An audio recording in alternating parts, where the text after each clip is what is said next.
When Mason Carter inherited his family's cattle ranch, he thought the hardest part of his life would be keeping the livestock healthy, surviving unpredictable weather, and protecting the land his grandfather had spent decades building. He never expected a brand new neighborhood to become his biggest problem. At first, Mason actually welcomed the development. More people meant more businesses, better roads, and maybe even a stronger local economy.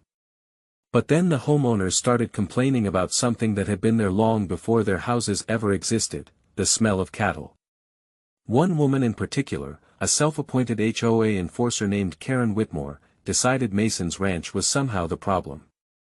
"Bro, hearing how this started just blew my mind, because the ranch wasn't invading anyone's neighborhood.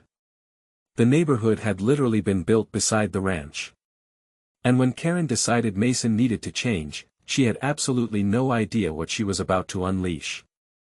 Mason Carter had spent his entire life on the same stretch of farmland, a sprawling cattle ranch that had belonged to his family for 3 generations. The property sat just outside town, bordered by an old county road on one side and open fields on the other. It wasn't fancy, and Mason never pretended it was. There were weathered barns, long stretches of fencing, feed troughs, equipment sheds, and hundreds of cattle moving across the pastures every day. The place smelled exactly like a working cattle ranch was supposed to smell. For Mason, that scent wasn't unpleasant at all. It was breakfast before sunrise, muddy boots by the back door, his grandfather's old tractor, and decades of memories wrapped into one familiar smell. That's why the first signs of construction across the county road didn't bother him. A developer had purchased a large parcel of land and announced plans for a new residential community. Mason watched the bulldozers arrive and figured the houses would eventually bring more traffic and maybe even a few headaches, but he never imagined the homeowners would eventually treat his family ranch like the unwanted guest. At first, everything seemed completely normal. Streets were paved, foundations appeared, and eventually rows of identical houses started rising behind neat little lawns. The development even had a polished entrance sign, decorative landscaping, and a small clubhouse that looked far more expensive than anything Mason owned. Then came the fences. One by one, families moved in, and Mason noticed something strange. Several new homeowners would stop along the county road and stare toward the ranch. Some seemed fascinated by the cattle, while others looked confused by the machinery, the dirt roads, and the sheer amount of activity happening on the property. Mason didn't think much of it until the complaints started. The first one was informal and almost laughable. Someone apparently believed Mason should keep the cattle farther away from the houses because they could see them from their backyard. Mason shrugged it off. The cattle had been there for decades, and nobody was being forced to look at them. Then came the smell complaints. A few homeowners claimed that certain mornings were unpleasant because the wind carried the odor from the ranch toward their homes. Mason initially tried to be reasonable. He explained that the ranch was an active agricultural operation, that cattle naturally produced manure, and that weather conditions could carry smells in different directions.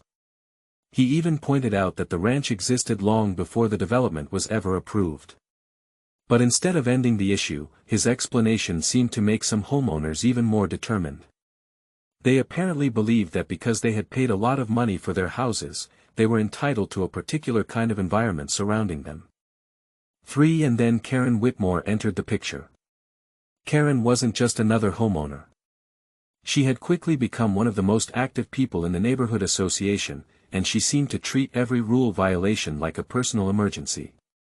She complained about lawn heights, trash bins, parking, fences, decorations, and anything else she believed damaged the neighborhood's appearance. Mason first met her when she approached the ranch gate with a folder in her hand and an expression that immediately told him this wasn't going to be a friendly conversation. She had apparently collected several complaints from residents and wanted Mason to address what she described as an ongoing nuisance.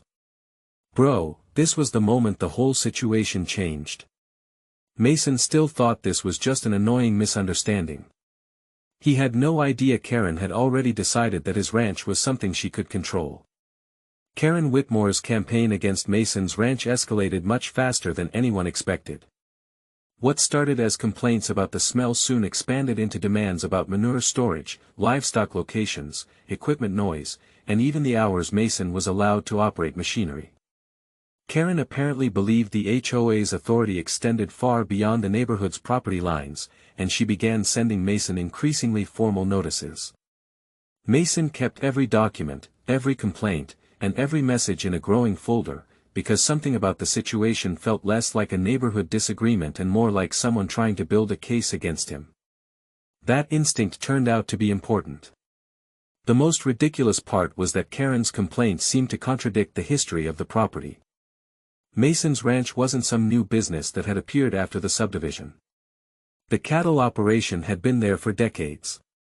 County records, agricultural permits, property maps, and old photographs all showed the same thing. The ranch came first. For the houses came later. Yet Karen continued acting as though Mason had somehow changed the neighborhood after everyone moved in. Then she made a serious mistake.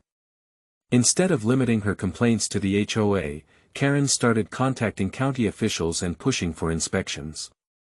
Mason cooperated with every legitimate request, confident that the ranch was operating within the applicable rules. Inspectors came, looked around, reviewed the operation, and found nothing that justified Karen's demands. That should have ended it. It didn't. Karen apparently took the lack of action as a challenge. Soon, rumors began circulating that she wanted the county to investigate whether Mason's ranch was creating a public nuisance. Mason heard about it from a neighbor who quietly warned him that Karen was talking about getting the ranch restricted. That was the moment Mason stopped trying to be patient. He realized Karen wasn't simply complaining anymore. She was trying to force a working ranch to change because she didn't like what living beside one actually meant. And Mason finally decided that if Karen wanted to turn this into a battle over property rights, records, and consequences, he was going to make sure she understood exactly where the line was. Mason's first move wasn't retaliation. It was documentation. He hired a local attorney who specialized in property and agricultural disputes, gathered decades of county records, pulled the original development plans, and requested copies of every complaint Karen had submitted. What he found was almost unbelievable. The subdivision developer had purchased the land knowing perfectly well that Mason's cattle ranch operated directly across the road. In fact, the original planning documents contained warnings about agricultural activity, including livestock, equipment noise, dust, and ordinary farm odors. The buyers had been informed before they ever signed their contracts. This was the kind of detail that completely changes the story, because Karen wasn't fighting some surprise nuisance. She was fighting something the neighborhood had been warned about before the first house was even built. But Mason didn't stop there. He discovered that the HOA's own governing documents contained another important limitation. The association could regulate properties within the development, but it had no authority to dictate how an independently owned agricultural property across the county road operated, provided that property remained compliant with applicable laws. Karen had apparently been sending notices as though they were official orders, and several residents had started treating them that way. Mason's attorney advised him not to get emotional and not to make threats. Instead, Mason sent one carefully prepared response explaining that the ranch would continue operating normally and that any future allegations should be directed through the appropriate legal or county channels. He also made it clear that repeated unsupported complaints could have consequences. For a few days, everything went quiet. Mason assumed the battle was finally over. Then Karen made what turned out to be her biggest mistake. She pushed the HOA board to hold a special meeting specifically about the ranch. Her plan, according to the documents Mason later obtained, was to pressure the county into considering restrictions on the cattle operation and to convince residents that the ranch was damaging property values. She even circulated a presentation showing photographs of cattle near fences and describing ordinary ranch activity as a threat to the neighborhood. Mason attended the meeting. He didn't show up angry. He didn't shout. He didn't insult anybody. He walked in carrying a thick binder and calmly presented the facts. First came the property records showing the ranch's age. 6. Then came the original subdivision plans showing that agricultural activity existed before construction. Then came the county inspection reports confirming that the ranch had not been found in violation of the rules Karen was complaining about. Finally, Mason presented the HOA documents proving the association had no jurisdiction over his property. The room reportedly went silent. And then Mason revealed one final piece of information. He had learned that Karen had contacted several prospective buyers in the area and warned them that purchasing homes near the ranch could expose them to serious problems. Mason's attorney had advised him to preserve every piece of evidence because statements like those could become a completely different legal issue if they were knowingly false and caused measurable harm. Suddenly, Karen's campaign against the ranch wasn't just an annoying neighborhood dispute. It had created potential exposure for the person leading it. That was when the HOA board finally backed away from Karen's plan. They voted not to pursue restrictions against Mason, and the county received a formal clarification that the association did not represent the ranch or control its operations. But Mason wasn't finished. He decided on a form of malicious compliance that was completely legal and almost poetic. Since Karen had spent months demanding that every aspect of ranch activity be documented, Mason began documenting everything. Every livestock movement, every maintenance operation, every inspection, every permit, every communication, and every complaint went into a formal record. He even began keeping dated photographs of the ranch boundary and agricultural operations so there could be no confusion about what was happening on his own land. Then came the part nobody expected. Mason learned that the subdivision had been planning a major expansion into another section of land bordering his ranch. 7. The developers had apparently hoped to market the new homes as peaceful countryside properties. Mason's attorney discovered that the expansion plans included several promotional descriptions that emphasized quiet rural living without adequately explaining the neighboring agricultural operation. Mason didn't sabotage the project. He didn't block roads or interfere with construction. Instead, he submitted the existing agricultural records to the relevant authorities and made sure the official disclosures accurately reflected the reality of the area. The county then required additional notices and revisions to the development materials. Suddenly, the same thing Karen had complained about became something the developer had to disclose clearly to every future buyer. And that wasn't even the biggest consequence. Several homeowners who had originally supported Karen realized they had never been told the full story. Some were furious that the neighborhood had been marketed with expectations that didn't match the reality of living beside a working ranch.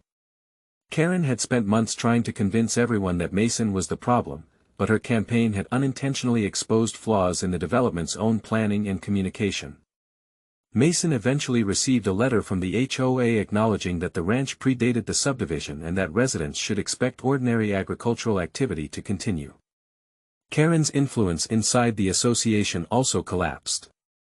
The homeowners who once treated her complaints as unquestionable began asking why she had pushed the issue so aggressively when the evidence had always been available.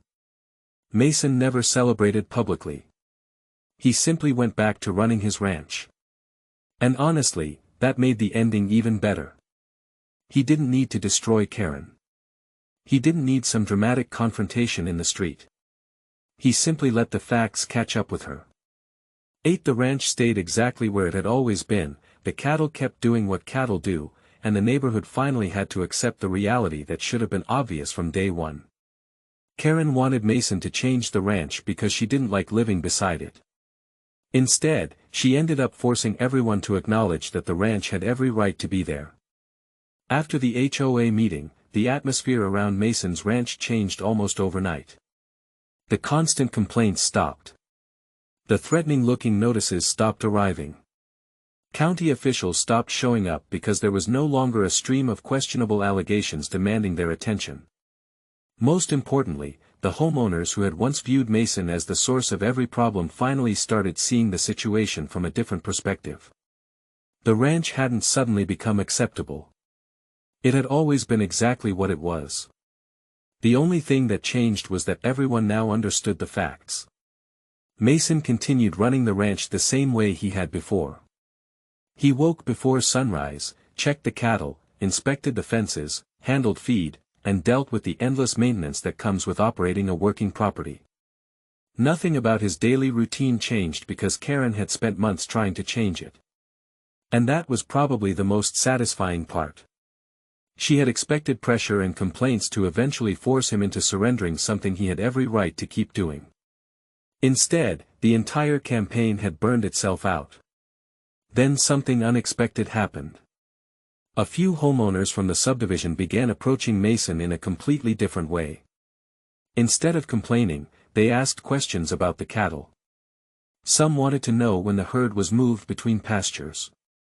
Others became curious about how the ranch operated and why certain activities happened at particular times of the year. One family even started buying beef from a local supplier connected to Mason's operation. Bro, imagine going from treating someone like your biggest neighborhood problem to becoming curious about their entire way of life. That's exactly how people act in real life once the drama disappears and the facts finally have room to breathe. Mason also noticed that the HOA itself became much quieter.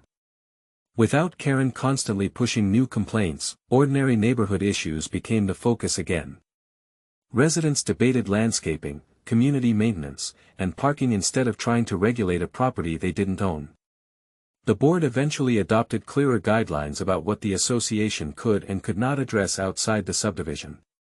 It was an important lesson for everyone involved, because an HOA might have authority over its members and common areas, but that doesn't automatically give it control over neighboring private property. Karen, meanwhile, became noticeably less involved. She stopped sending complaints and eventually stopped attending some HOA meetings altogether.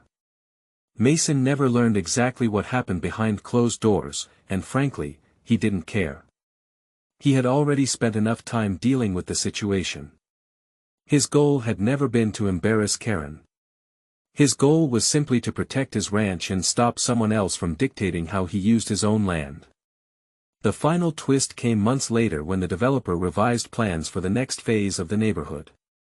New marketing materials included clearer disclosures about the nearby cattle operation, agricultural activity, and the realities of rural living. Buyers would now know what they were purchasing before moving in. That change prevented the same conflict from repeating itself with another group of homeowners. Looking back, Mason considered the entire ordeal exhausting but strangely valuable. He had learned that staying calm could be more powerful than getting angry, that documentation could matter more than arguments, and that sometimes the best response to entitlement was simply refusing to be pushed around. The ranch remained. The cattle remained. The smell remained. And that was the point. Mason never needed revenge in the dramatic sense. He only needed the truth to stand where it had always stood. Karen had moved into a neighborhood beside a cattle ranch and demanded that the ranch behave differently. In the end, reality refused to cooperate. And honestly, I genuinely couldn't believe how clean the karma turned out to be. Looking back, Mason's story is a perfect reminder that entitlement can make people forget something incredibly simple: the world doesn't rearrange itself just because you bought a house. The ranch existed first, the records proved it, and Mason never needed to become the villain Karen wanted him to be. He stayed calm, kept evidence, followed the rules, and let reality do the heavy lifting. Bro, this part was unbelievable because the ultimate comeback wasn't destroying Karen's life. It was simply watching her realize she couldn't control something that was never hers. And honestly, that's the kind of karma I can get behind. If you enjoyed this story, hit like, subscribe, and turn on notifications for more unbelievable neighborhood drama and satisfying comeback stories.